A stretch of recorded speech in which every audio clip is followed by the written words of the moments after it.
So as we begin our next unit, I just want to remind you of what we've learned so far this semester at a glance. In Chapter 1, we learned about measurements, metric conversions, significant figures, and then we moved away from measurement and learned about atoms in Chapter 2. Then we took those atoms and we turned them into compounds in Chapter 3. Then we took those compounds and found out where they came from in Chapter 5. So, for example, maybe we learned about sodium, and then we learned about sodium chloride, and then we said, well, I could make sodium chloride by reacting sodium with chlorine to get sodium chloride. And then we also learned that we should balance that equation with some coefficients. Then we moved over and we said, well, hey, let's take those compounds and actually do some measurement on them.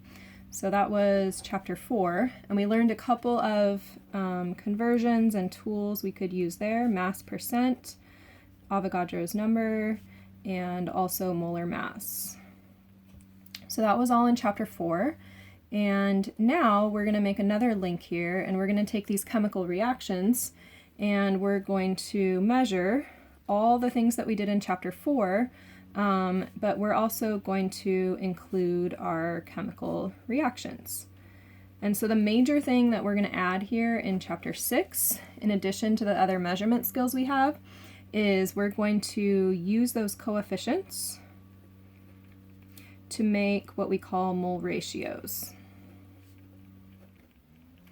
And so those coefficients are suddenly going to become a really helpful way to calculate in the context of a whole reaction.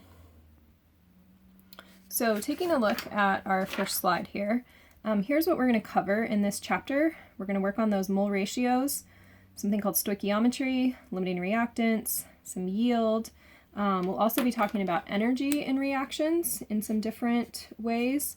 And you'll see here in the center of most of our slides, we're going to have a chemical reaction. This delta H here, we're not going to get back to that for a while, but that's going to be a glimpse of our energy. And then other things I want to notice here is we will continue to balance with those coefficients. So this already came balanced for you. And from this, we can do a lot of other things in this chapter. So most of this or all of this should be review. Remember that we have a couple different ways of talking about our matter. We can measure grams, and we can count our particles, and also moles. And moles are going to be the unit that we're going to look at more so in this chapter than the particles.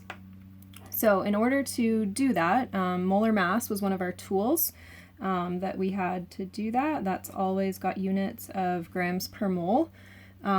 We always look at the periodic table, right?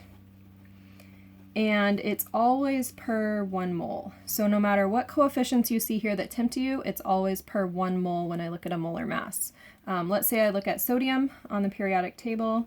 I find that the number I see is 22.99. So that would be 22.99 grams of sodium per 1 mole of sodium if I wrote that molar mass out. And this was, if you remember, a way to measure a mass, say in lab, and then count particles or count moles. So you could do the same thing for the sodium chloride.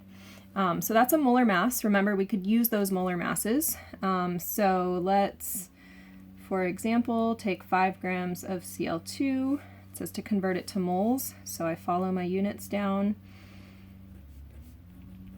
to convert grams of Cl2 to moles of Cl2. If I look at the molar mass on the periodic table, I would add 2 chlorines together and get 70.9 grams of Cl2. So I've got a mass enabling me to convert to a mole, and that comes out to 0.0705 moles of Cl2. So we want to be able to calculate a molar mass. We want to be able to use it. When we balance equations, we want to remember that those coefficients could count atoms. In other words, I could say I have 2 Na atoms, or instead I could say that I have 2 moles of Na. And the scale up there would just be using Avogadro's number. We're going to bend more towards using the moles because those are more lab-sized quantities. So coefficients can tell us about atoms, but we're going to focus more on them as moles.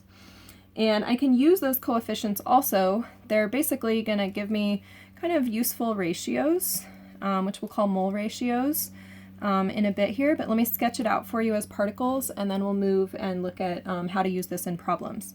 So if I have 2 atoms of sodium, so I'm going to let those be here, with plenty of Cl2, how many formula units of NaCl can you make? So 1 sodium pairs with that chlorine that I have tons of, another sodium pairs with another chlorine that I have tons of, and this is a picture of 2 NaCls. Similarly, if I have 1 Cl2 molecule, so if this is my Cl2 and I have plenty of sodium, then I could take that, plenty of sodium, and pair it with those 2 Cls, and so I get 2 NaCls. So 2 sodiums let me build 2 NaCls, and 1 Cl2 lets me build 2 NaCls. Now you're going to see a lot of this, plenty of Cl2, plenty of Na. Don't let those distract you. This is kind of like, comes to mind a hot dog eating contest where they're saying how many hot dogs can you eat, and the assumption is that you have plenty of hot dogs. So you are the thing that limits the hot dog eating contest. So if I have you and plenty of hot dogs, how many hot dogs can you eat? So just kind of ignore that plenty, because that's just saying, assume we have all the hot dogs you could ever possibly want. Assume we have all the Cl2 you could ever want, or all the Na. So that's a refresher on some of the skills for chapter 6. Now we will go use this in what's called stoichiometry.